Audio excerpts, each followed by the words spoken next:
Welcome back to Curious Crossroads. Today we got to interview Natalie Brunell. Natalie is the host of the Coin Stories podcast. It's all about Bitcoin. And today that's what we asked her about. We got all the basics, all the understanding of what Bitcoin is and how it's changing the world. She was lots of fun. And whether you are a person that knows everything about Bitcoin or nothing about Bitcoin, this is the podcast to watch today. Joining us today is Natalie Brunell. She is a leading voice in the world of Bitcoin and digital finance. Natalie is a journalist, educator, and host of the Coin Stories podcast. Through her insight, she's become a trusted figure in the Bitcoin space. Natalie, welcome to Curious Crossroads. Thank you so much for having me. First off, why don't you tell us a little bit about yourself?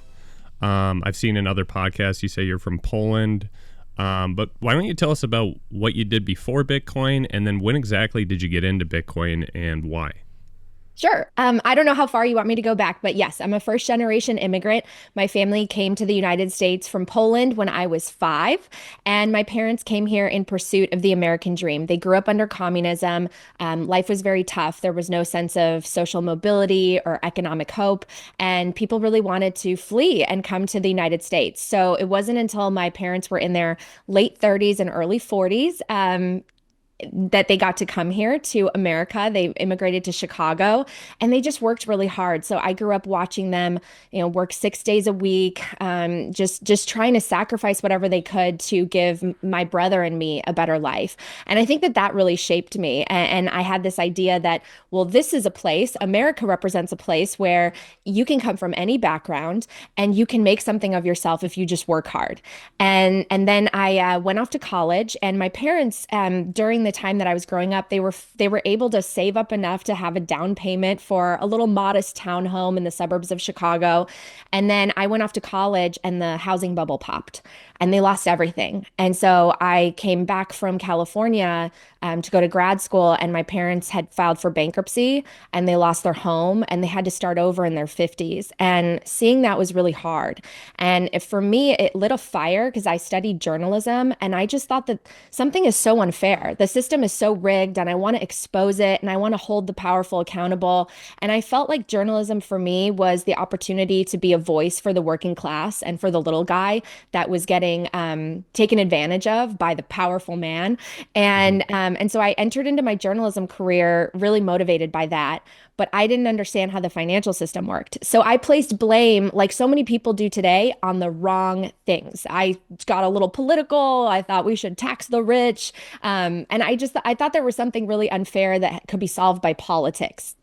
And I had to humble myself. And I learned about Bitcoin in 2017, didn't take it seriously, dismissed it, assumed I could lose all my money. It's digital, it could be hacked.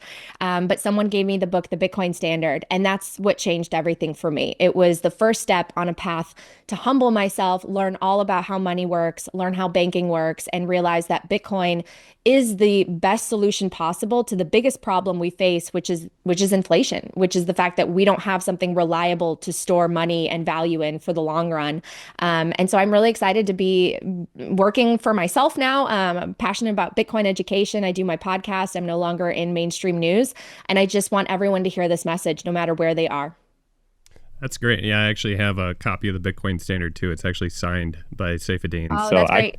Kind of the same story. Why don't you go? The two things we really want to cover today is, and you kind of covered it a little bit there, but why do we need Bitcoin, and then what is Bitcoin? But I think before we get into what Bitcoin is, we really got to establish that problem and make it clear to the people that are listening. So if you can go into that just a little bit more about how the US dollar has been kind of not the best source of storing your value. So if you can go into that. Well, something that I've been saying lately is that we really operate under this spell of inflation. We don't question it. We assume it's just the way things are, right? Our parents paid less for a gallon of milk and a loaf of bread, and our grandparents paid even less than that, and that's just the way the world goes.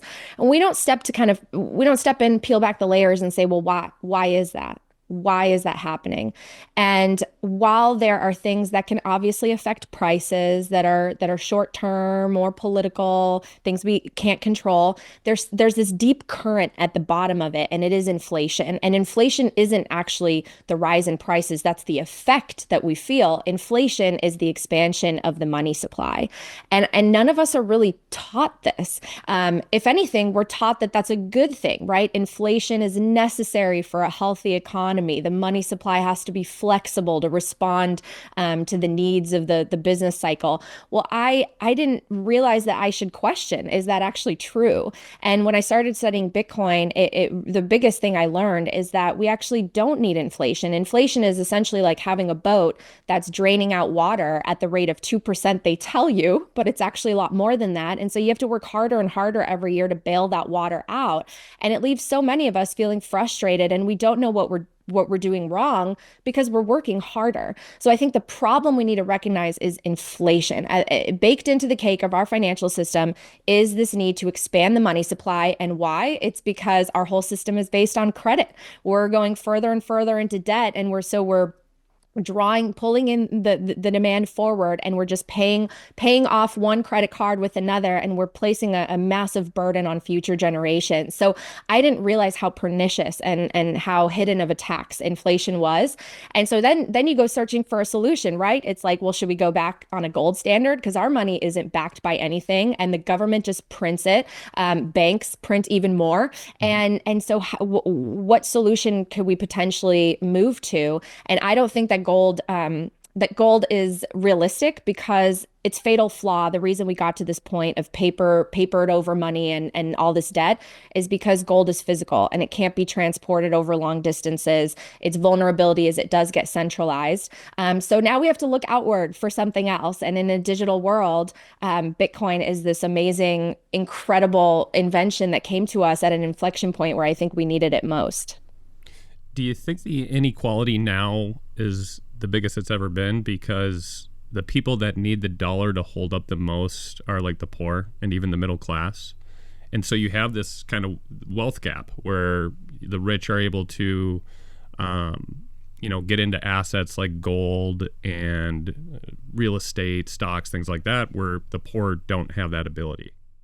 Yes. So I think that wealth disparity and wealth concentration is exacerbated in this type of system, because fiat and an a system where you just constantly need to print more money, it creates the Cantillon effect, where the people closest to the money printer benefit the most. They're able to leverage that, and we see that money printing manifest into asset inflation, because the first people who get the newly printed money, they tend to invest it in assets. It tends to not trickle down to us, the working class. It doesn't go straight to labor and to our wages. That's one of the last things to move. It tends to bump up the prices of things like real estate and stocks. And we've seen that, right? We've seen this drastic disparity between what the cost of homes are versus what someone can actually afford. And that's not a way to build a sustainable economy or a prosperous society. I think everyone needs to play by the same rules. And so when you rig the rules,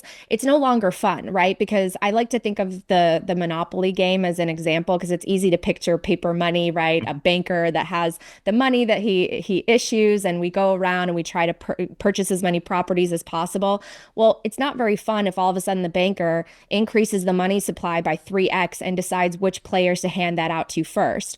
The money's going to, it's going to go around, but it's going to pool with very few people. And then the game's not fun, because the winner isn't winning fairly. The winner is winning because the rules have changed, or the rules are rigged against everyone. So I don't like that kind of system. I think that there will always be inequality, but it should be based on a system with fair rules, where everyone can come in and at least access opportunity in a more fair way. And then competition should thrive, and we should be able to actually see what provides value, what should rise to the top, as opposed to, oh, well, this corporation's winning because it could just take out, cheap debt, buy back its own stock. And like this ever growing cycle continues, where the average person is left out. And now we have CEOs making $50 million a year, and the average person needs 5 incomes to afford a house. One of the good things about Bitcoin is supposedly its limited supply. If there is a limited supply, what's to keep the rich from cornering the market on that limited supply? Well, I mean, Bitcoin is something that you have to either purchase or work to earn, or you have to expend resources to mine. I mean, it's a very simple and very basic concept, right? Supply and demand. Hmm. So I think that as the price continues to go up, the people that have it, in order to part with it, someone is going to have to provide them with great value. And we don't live in a static economy. I mean, money moves around. Rich people want to purchase things. Rich people have needs as well. And so I just think that this is the best store of value, and one that for the very first time is literally accessible to everyone in the entire world. There are people that really need Bitcoin today, much more than the average maybe Westerner who is used to a 60-40 portfolio and saving for a rainy day. There are people who really need Bitcoin in areas where they aren't able to access financial services. Their inflation rates are higher than 50%. Maybe they are living under an oppressive regime. They need Bitcoin today. And for the first time, they can start to accumulate Bitcoin via their fiat currencies. They can start working and earning Bitcoin from any part of the world that they're in. And there's never been something like that. I mean, a kid in an emerging market can't work to buy a fraction of a building in Manhattan or a beachfront property in Miami. And it would be very hard for them to acquire some shares of Apple, but they can work to accumulate small amounts of Bitcoin or trade their fiat currency that's hyperinflating for Bitcoin. And I think that that is a very hopeful attribute of Bitcoin. The fact that its total addressable market is basically the entire world. What are we seeing with some of the countries that have switched over to Bitcoin? Well, we're not seeing as many countries as I think we will in the future because it's such a new asset. It's very volatile. The IMF and the World Bank have come out against it.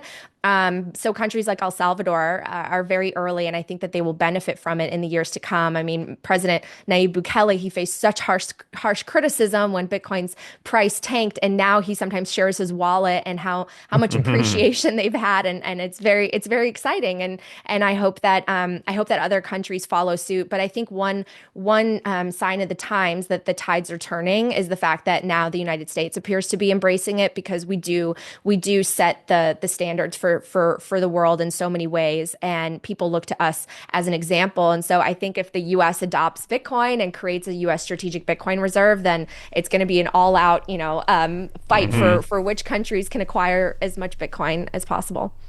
So I think you did a really good job of explaining what the problem is. Now, like, what is Bitcoin exactly? And I think it actually helps too. I think so many people, when you try explaining Bitcoin to them, you actually have to explain what money is, because there's such an acceptance on the dollar and gold. They just accept it, but they don't know why. Maybe start by explaining what money is and then explain what Bitcoin is. Yeah, that's a great point. So money is really supposed to have three qualities. It's supposed to be a medium of exchange. You can easily transact with it for goods and services. It is a unit of account. So things are priced in a form of money. Most things around the world are priced in dollars. And then it should be a good store of value. It should be like a battery, right? It should store the value, and it shouldn't just erode and you lose your purchasing power very, very quickly. I would say that out of those, the third quality is the most important. And one reason I'm going to say that is because I saw a conversation on Twitter today, and I responded to it because someone basically said that until they can pay for everything with Bitcoin, until they can buy their coffee with Bitcoin and buy gas with Bitcoin, they're just out. They don't care. They don't want to be involved. And I think that that's such a closed-minded way to look at Bitcoin, because money does bifurcate into currency and store of value. There are so many ways that you could pay for coffee, and money has evolved, right? People started exchanging shells and beads and salt, and then it moved to gold coins, and some of those coins got clipped and debased, and then we moved to paper, and then the paper represented gold, and now the paper represents debt. And so money evolves over time, and currency, I don't think, is the biggest problem that people need to solve today. I mean, there will be someone who accepts a form of money that you probably can get your hands on to buy your coffee.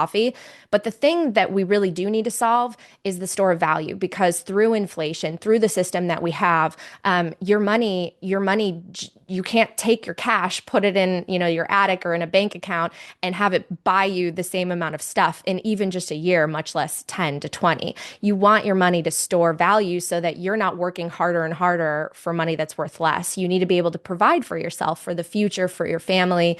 And so you need a good store of value.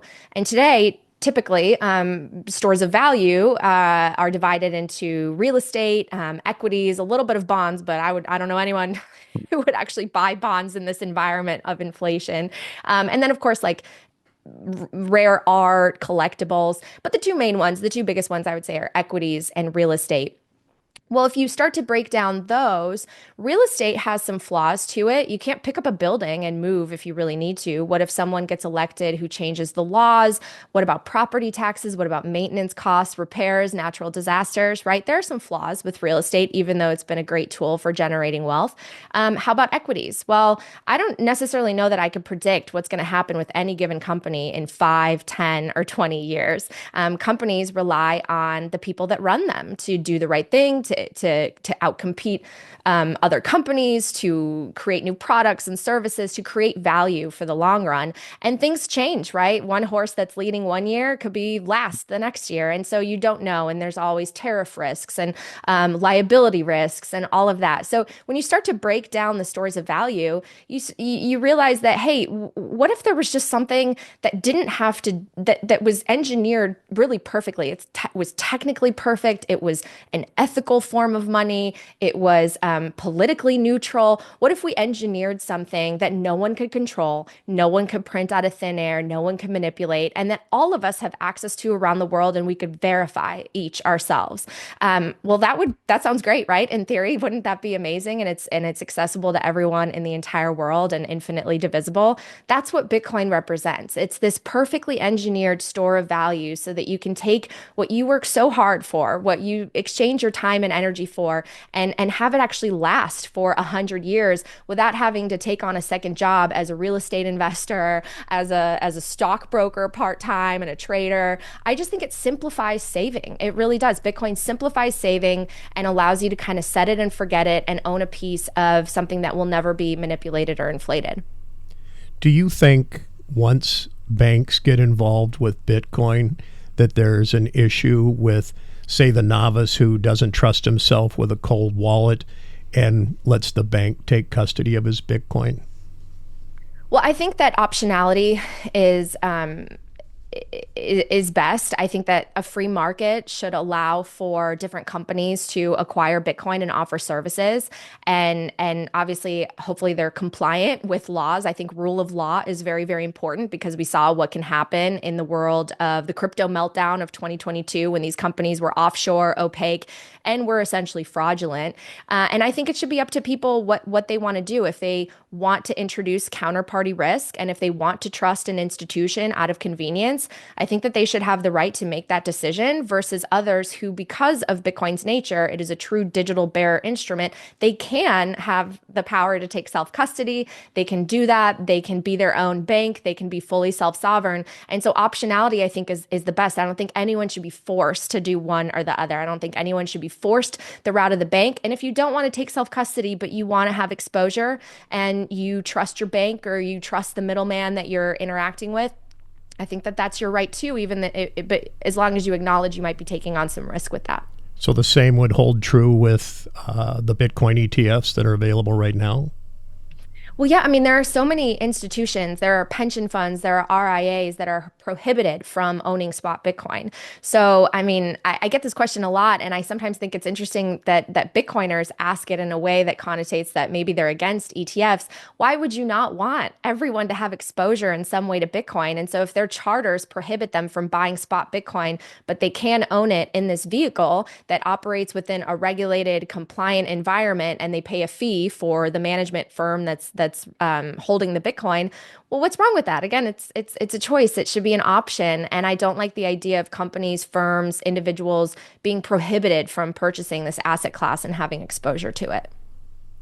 Yeah, I just think there's some Bitcoin maxis that, the saying, not your keys, not your wallet. But I like what you're saying. There's different options for everybody. So it's open to everybody in the world, and there's different options to obtain it. So Well, and what's great is if you feel that way, which I do too, not your keys, not your coins, Hmm.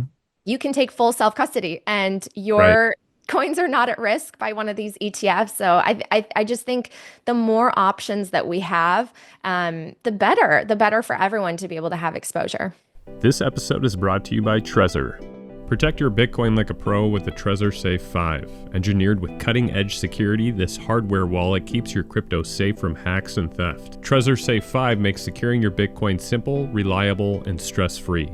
Take control of your digital assets today. Visit Trezor.io and secure your future with the Trezor Safe 5. Now back to the show. What do you think when people say, well, the dollar's backed by our military and the economy and the security, and Bitcoin's not backed by anything? What do you say to that? What is Bitcoin backed by? I would say that Bitcoin is backed by energy. It's backed by the one thing that no one can cheat. It's backed by mathematics. Today, I know that there's some people that might disagree that 1+1 = 2, but I think that there is a truth that is it doesn't fall to the whims of subjectivity like politics. It's just the truth. It's just math. It's just physics, Right. and so that's what Bitcoin is based on. It's a truth network, and I would say that the U.S. dollar is based on security and leadership, and we need to advance to cryptographic security. I think that Bitcoin in many ways will help us advance to this next level of digital interaction, whether that's through our economy or through other sectors of how our society functions. I think that it's really important for us to have a network that you can verify, and Bitcoin is that truth network. And so I think that Bitcoin will be adopted again by nation states, not just as a reserve asset, but also as like a strategic network, because we need cryptographic security and for businesses to conduct in a way that's safe and secure and verifiable, they're going to need Bitcoin, especially in a world of AI. And so there's no network that is more trustworthy, that is more secure, that is more powerful than Bitcoin backed by energy. And we're starting to see some companies that are accepting Bitcoin as payment. How long do you think before we see that on a widespread basis where you're able to just use it at the gas pump or what have you? Well, it's smart of a company to accept it, right? Because you get to accumulate more. So I've talked to everything from like small. I did a story in 2018 or 19 about a small burger shop in Los Angeles that was accepting Bitcoin, and they're doing pretty well on the Bitcoin that they got for some burgers, right? And if you go to emerging markets, you see it a lot more. Like I've traveled to El Salvador, and so many merchants, they're ready to have you scan the QR code and send them some Satoshis. So I think we're going to see it more and more. But the people who really understand Bitcoin, they're trying to save the majority of it. So I think it'll be an interesting fusion of uses. Like some people will use it as a medium of exchange. Bitcoiners want to support obviously other Bitcoiners and Bitcoin merchants, but also a lot of people want to save. A lot of people who have businesses want to earn Bitcoin, want to acquire Bitcoin. So it's just going to be. I think it's going to be great. I think it's going to be a Hmm. competition, and people will probably offer discounts, saying, "Hey, if you pay in Bitcoin, you'll pay a little less," because again, the merchant's going to have this incentive to acquire your Bitcoin. And I just think competition's great. Competition leads to value. We have a system right now that is it's crony capitalism. You know, it's not the cream rises to the top. It's whoever's closest to the money printer rises to the top. And I hate the idea that we, men and women, we work for something that someone can print out of thin air. Well, Bitcoin, no one can print it. So, Yeah. In order for the system to work, it needs to steal from you, yes. essentially. Um, I was going to say, too, one of the biggest critics in Bitcoin that I've seen is Peter Schiff. And I think you've actually interviewed him. It seems like a lot of what he says just comes down to intrinsic value. Can you comment on that? Like, does money actually need intrinsic value or industrial value or utility? It seems like his whole argument kind of holds up on that. And it's like, isn't there a shared consensus between the people what money is? Can you kind of go into that? Well, I mean, again, I think it's silly that money can only be money if you can wear it, put it in Right. jewelry or something. So I disagree with him. I'm surprised about Peter's negativity around Bitcoin as it's grown in adoption, and now that the U.S. government is embracing it. And I'm not sure why his whole persona is to sort of be this Bitcoin villain, because the world is changing. And I think that people who embrace new revolutionary technologies that have this kind of network effect, they're going to be left behind. And I don't want to see that. I think he's a very smart, intelligent man who I love his book, The Real Crash. I think he's really brilliant when it comes to the importance of returning to hard money. So I don't really understand because I mean, intrinsic value is largely subjective, and money when it comes to like the monetization process, it took a long time for gold to become money. It has to make its way through society, and people have to recognize its values and its properties.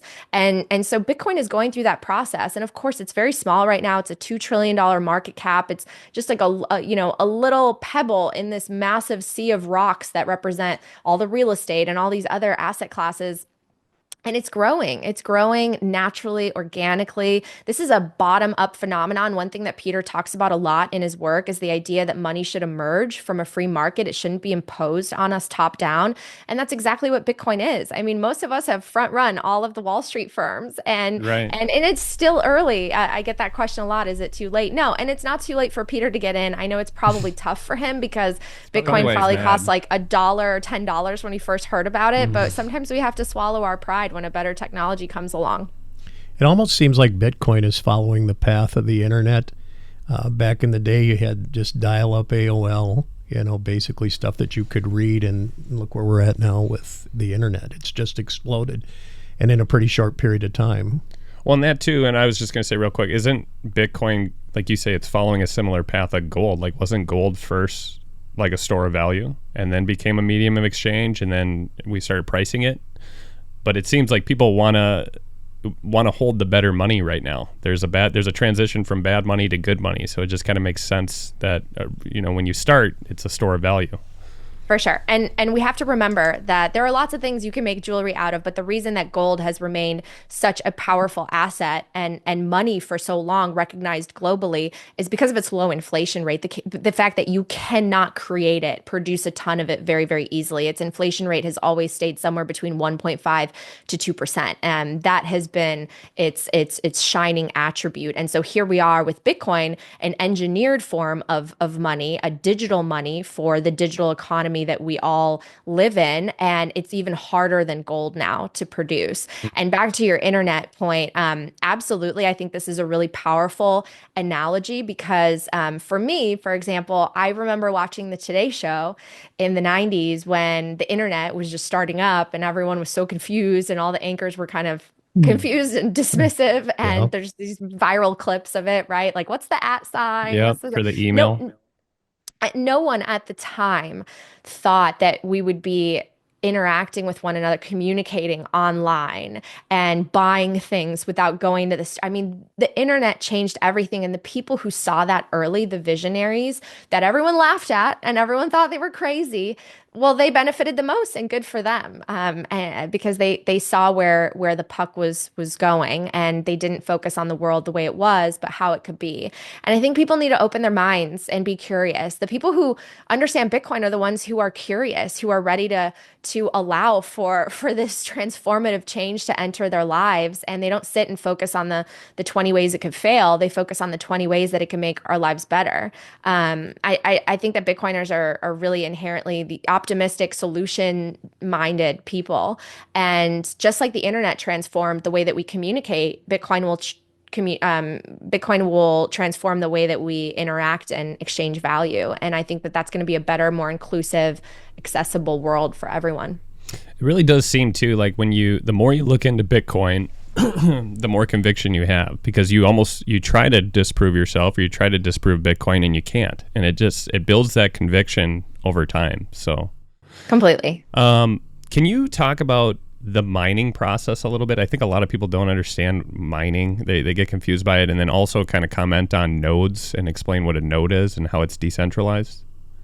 Okay, yeah, so this can get a little technical. I might Yeah. not be the best person, but the way that I like to think of it is, so in our current system, we have a small group of people. We have like a mountain, right? And the top of the mountain is the central bank and all the banks that are connected to it, and they are in control of the money supply. When they deem it's necessary to expand it, they get to expand it. They control the toggles for all of our money, which again, I don't think that's fair, right? I don't think that a flawed human being should be in charge of all of our money. I think it should be left to the forces of the market and to really something that all of us can verify and trust. So that goes back to energy. This is one of the things that is brilliant. I mean, the work that Satoshi did builds upon decades of computer science work and development work in cryptography and in this space to try to create a form of digital money that could be truly decentralized. And so you needed to tie it to something that, again, can't be manipulated. And so Satoshi and the programmers before him, they created proof of work, which ties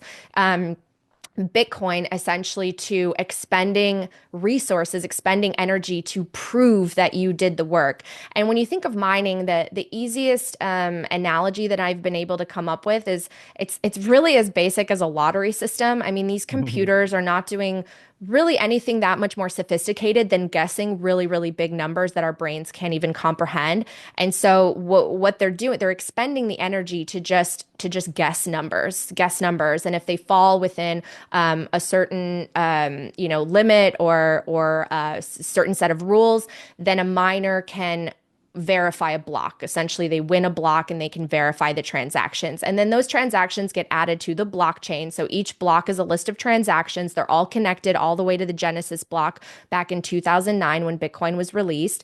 And all of us have the opportunity to download the ledger, download the Bitcoin software, and you can run a node and you can actually see every single transaction and verify it. You can run a node and actually verify your transaction that you send out. And so you could be the first in a series of confirmations. I mean, it just gives us all the power to control the money in a way that no one can manipulate, no one can cheat. And I think that is one of the most incredible things technologically. I mean, when you think about how Satoshi was able to combine these different cryptographic developments and breakthroughs into one thing with the difficulty adjustment so that we can predictably have this inflation rate of that drops every 4 years. I mean, it's all brilliant and it gets me excited, and I'm not a technical person, but hopefully people can just think of Bitcoin mining as a lottery system to be able to compete and verify transactions that are then added to the blockchain that we all have access to and we can all run the software.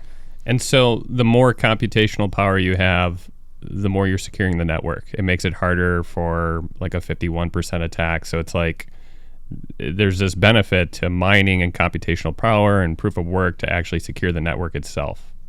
Yes, and that was one of Satoshi's most brilliant breakthroughs, is this idea of a difficulty adjustment. Because if all of a sudden, I mean, this happens with any commodity, it happens with gold. If the price is going up, there's going to be a lot of people wanting to mine it, wanting to extract it, right, to contribute and earn profits.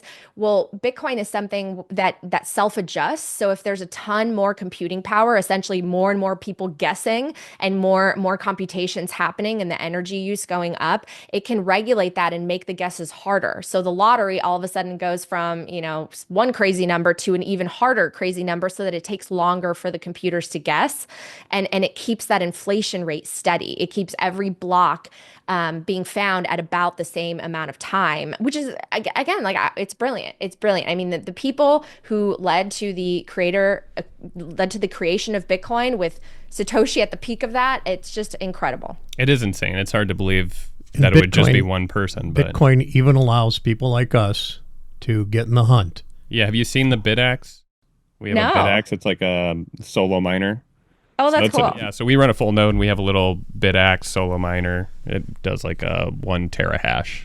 Oh, but it's our way of decentralizing everything contributes. Yeah, I'm actually putting right. out a show soon about a solo miner, like a company that produces solo miners, and it really. I mean, we assume that we don't have power because we might be one individual, and if I run a miner, it's not going to win a block. But one of their solo miners did in October, and that's so exciting, right? Someone out there, an individual running their own miner, was able to find a block, and that's, you get rewarded with Bitcoin and the transaction fees, and that's the incentive. So Bitcoin's this beautiful mixture of the right incentives and game theory and true free market capitalism, and that's why I think it's going to win.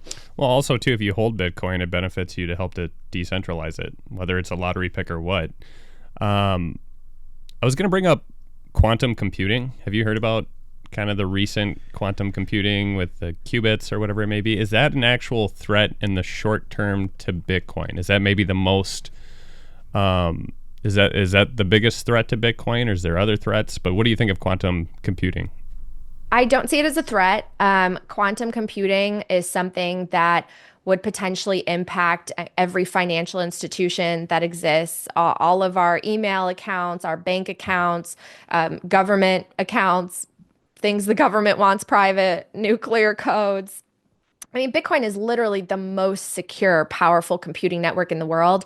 If anything, it would be the last thing to get cracked. I don't think that SHA-256, the algorithm that Bitcoin operates on, is that quantum's anywhere close to being able to crack that. There are other things that might need to be updated in the future as quantum advances, like the wallet signatures, the ellipse. I'm not the best person to recall all the right terminology, but that's something that I've read in the past, and I've listened to Andreas Antonopoulos talk about how there is probably going to come to a point where dormant wallets could be cracked, because if you don't upgrade your wallet and you don't get on to whatever the new secure algorithm is, that we will probably know when that happens, when Satoshi's wallet moves, because I would assume Satoshi is dead, wouldn't be able to upgrade, and so that's a very long way away. But from what I've read, someday Satoshi's wallet probably will move. That would be a pretty big deal if Satoshi's wallet got hacked by quantum computing or something like that. Do you think that would have a major impact on the network?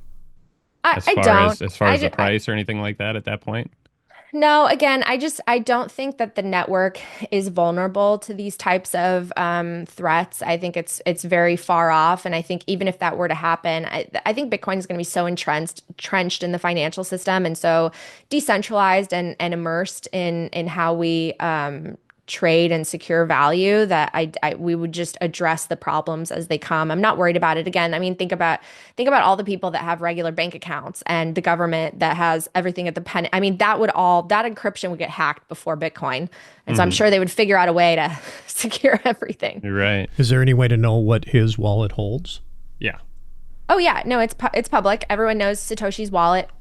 People have donated money to it, which is kind of interesting to me.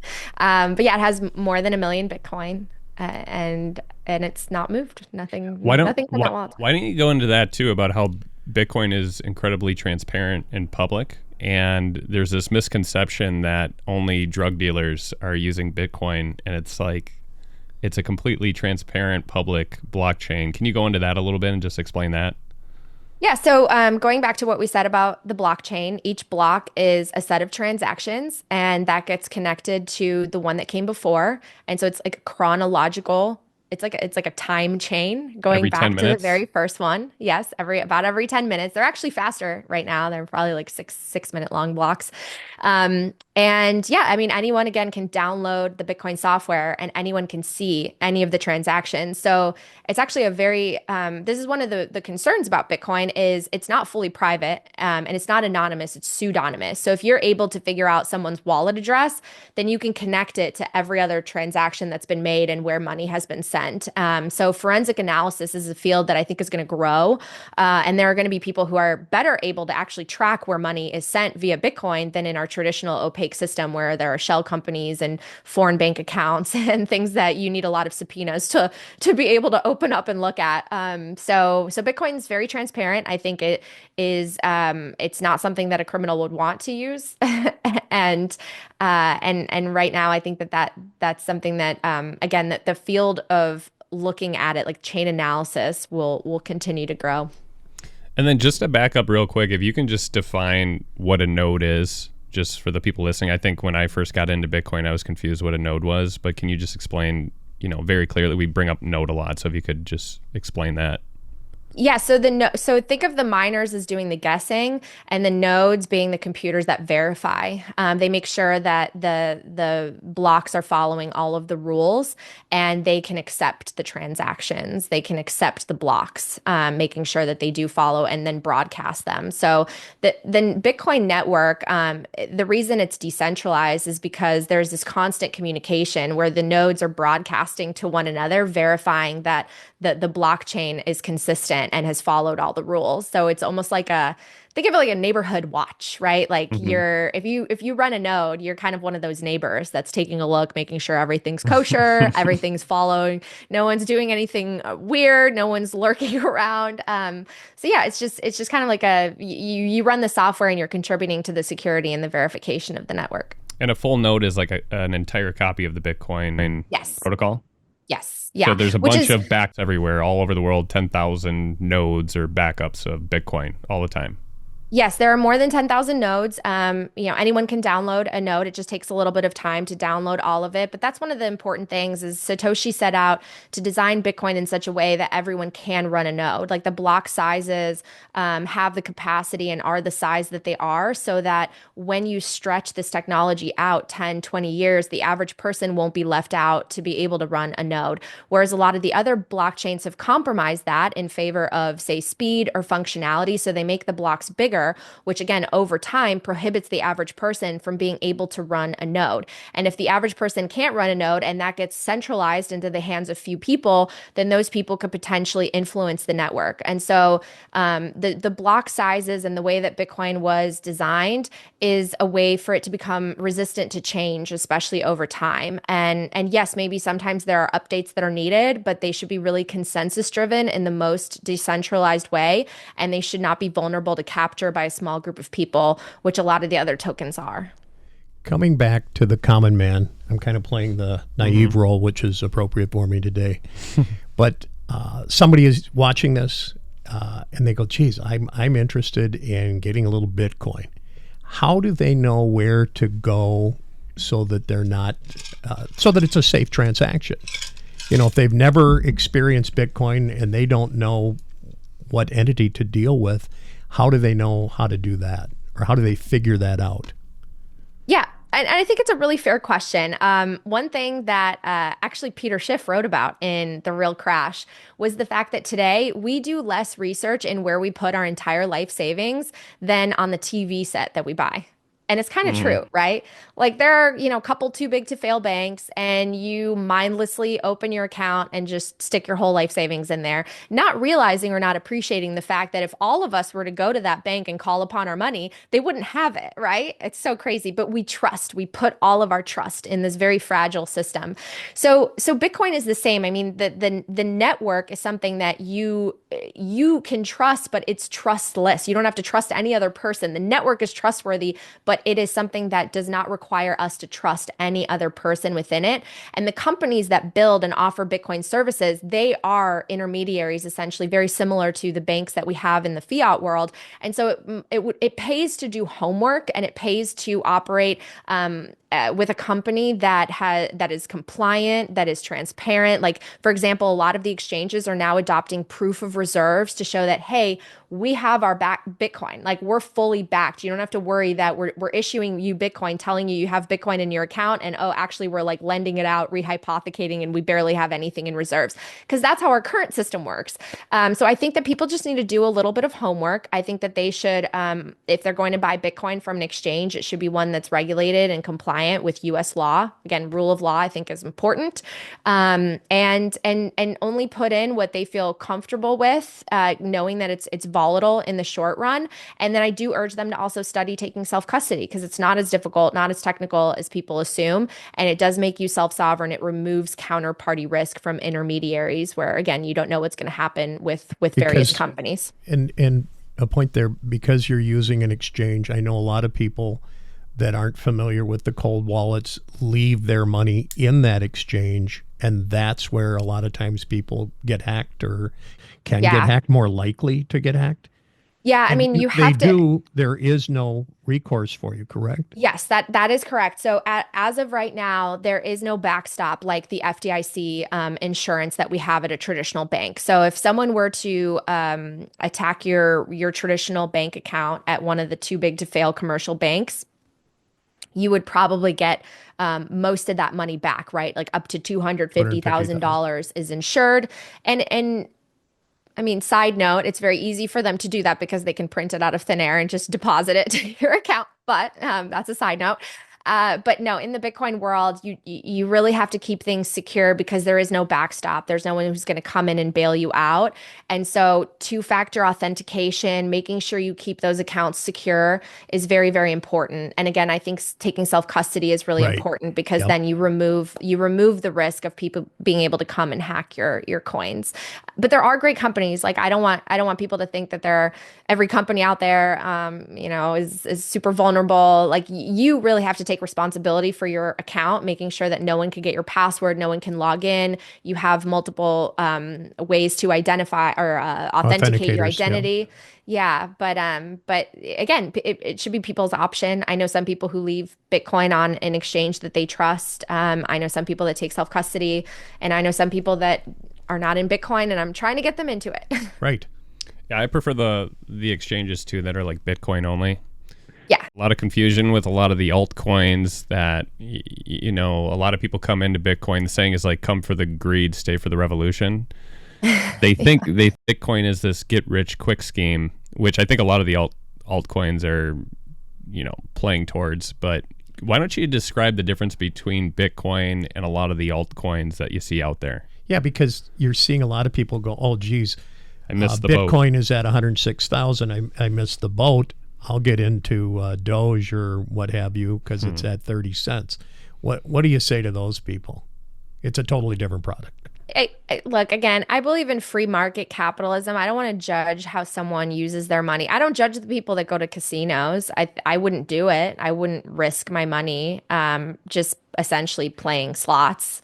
I wouldn't do that. But should people be able to? Yeah, if people want to bet on the election or bet on a sports game, I think people should have the right to do what they want with their money. I just think that there should be rules of the road and a rule of law so that they know if the company knows if it's breaking the law, the people know if the company's potentially breaking the law.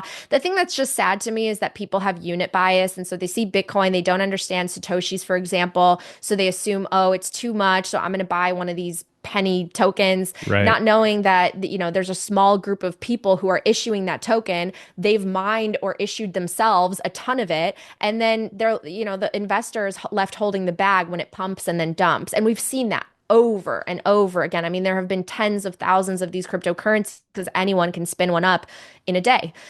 And so I just think that there's a lot of risk. I think that people really need to be careful because you'll always hear that lottery ticket story of someone making a ton of money on this random token, but you'll also hear a lot of stories of people losing a lot of money. Like a lot of people have, I think, lost money on that Haley Welch token. Yes, I saw all that, that's the Hawk and I Tool. don't think she intended to defraud people or hurt anyone, but sometimes intentions don't matter. I mean, if you create a system where some people are able to benefit before everyone else, and then all of a sudden those investors dump the token, like what are you gonna do? And I think you just have to protect yourself. I think that crypto is largely an industry of digital equities that have a lot of risk, that lack clarity when it comes to what the protocols are going to be in 5 to 10 years. I'm not sure why some of them have tokens. A blockchain is kind of an expensive database, and if you don't tie it to energy, if you're not trying to solve the problem of global money and global store of value, I don't see the point of them in a lot of ways. It could just be a centralized thing, and there will be digital securities, but they should be upfront, right? They should be upfront. This is what you're investing in. This is who controls it. Here's who makes all the decisions. This is our plan going forward. And what We the just- we supply need- is, too, I would Yeah, imagine. we need clear rules, like rules, law, and transparency. Yeah, I do just think there is kind of this fundamental difference, though, between Bitcoin and the rest of the alts, just because you do want to pick the network that's the most secure and decentralized as the money you want to use, where a lot of these, like you say, they're pre-mined. They're more like securities, where Bitcoin is more of a commodity. Exactly. Yes. So one of the biggest questions to ask when you're evaluating something in this space is it an asset with an issuer? And most of them are assets with issuers. There's a team or a person who's behind the scenes, created it and gave it to the world and took some of it for him or herself. This is why Bitcoin is known as having an immaculate conception, because Satoshi didn't go out there seeking profit. he didn't go out there and then pre-mine and then release Bitcoin. He didn't come out there, guns a-blazing saying he created the new global money and I built a company on top of it. No, he created it, he gave it away, and then he went away. And he has didn't sell nothing any to of his tokens. Nothing. I mean, Satoshi Nakamoto never profited from Bitcoin, but a lot of the other tokens have people behind them who profit and want to profit from it. So just be careful. So they're more like companies rather than a commodity. Yeah. Not being a naysayer, but let's say he still exists. Somebody has control of that wallet, and it's time to cash it in. What would that do to Bitcoin? Would that just totally disrupt Bitcoin? It has an effect on the price.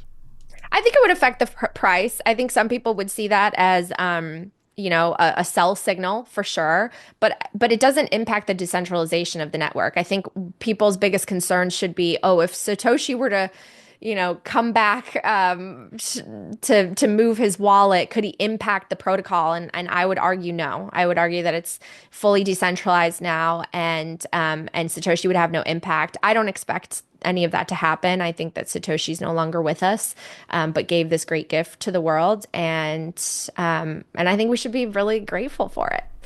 Have you heard of any way of how they can protect his wallet from being hacked down the line? Is there anything that you can do or no? Well, no, I mean, again, I'm not the best person on this because I'm not the super technical, but I think Andreas Antonopoulos is one of the most brilliant people and educators that we have. And I poured over a lot of his videos over the years because I was trying to educate myself. And he does touch on quantum computing. And so if people want to Google, he basically says that there is the only thing that is at risk of being cracked is like is the wallet signature for it wouldn't happen anytime soon. Okay, I'm not trying to don't scare people with this. But someday he predicted that Satoshi's coins would move, and because there's no way to upgrade dormant coins where the person has passed away, so someone would have to have the keys to be able to make that upgrade. Okay. And then just starting to wrap this up here, again, if you were going to describe Bitcoin to someone, how would you, is it a ledger? Would you say it's information? It's a global ledger? Because a lot of people are like, is it a token? Is it this? Is it that? It's like, how would you describe it visually to someone that's just having a hard time grasping what it actually is?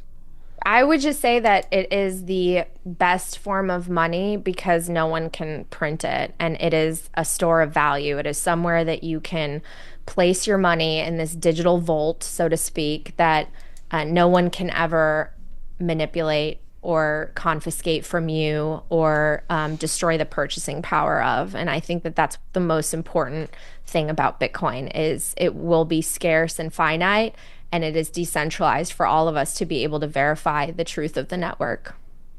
And then I was going to say too, just for the people that are getting into it, I've found like a lot of my education comes from X or Twitter, and it really comes from just having like a really good feed of Bitcoiners. Do you have like 4 or 5 Bitcoiners besides yourself that people could follow and know that's signal and not noise, that these people are legitimate? Yeah, I think everyone should follow Lynn Alden, Jeff Booth, although he doesn't post as much on Twitter anymore. We just did a podcast with Jeff yesterday. So okay, yeah, he posts on Nostr, so get on Nostr for Jeff. Preston Pish, okay, and Michael Saylor. Kaiser. But there are so many voices. There are so many great people, great minds. This space, I've never been in an industry and in a space with so many people from different backgrounds, different industries, who I find to be so not only brilliant, like truly admirable for just their sheer intelligence and wisdom, but also for their integrity. Seems like the heart's in the right place for a lot of those people. Yeah, which is important. I like Max Kaiser too. He's fun. Yeah, I just had him on my show recently. Yeah, there are so many great people in the space. Yeah. Were you going to say anything else? Just going back just one quick second. There's a limited supply of Bitcoin that can be mined. What would be something that you might forecast once that last Bitcoin is mined? Does the game change at that point? Oh gosh, well, we're not going to be around unless longevity progresses at a faster rate than I expect. The last Bitcoin's supposed to be mined in 2140, I think.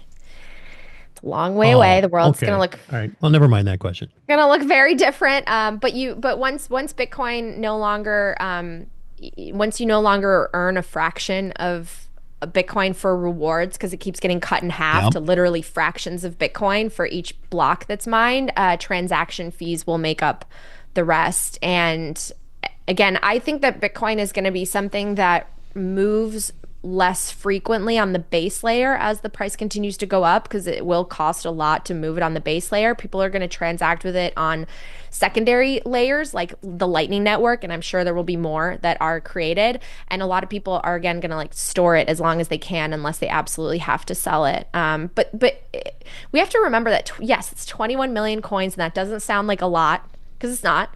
But they're infinitely divisible into all these fractions, which I think we will be interacting in Satoshis in 100 years, which will be fun. Sounds great. And again, why don't you tell people where they can find you on Twitter, Coin Stories? I love Coin Stories, very educational. So if you could tell people where they can find you. My podcast is on all platforms, YouTube. I post episodes on X, and I'm very active on the social platforms. So at Nat Brunell on X, at Natalie Brunell on Instagram, and feel free to reach out, info@talkingbitcoin.com. Sounds good. Thanks so much. We appreciate it. Thanks a lot. Hope to have you back again. Yeah, sure.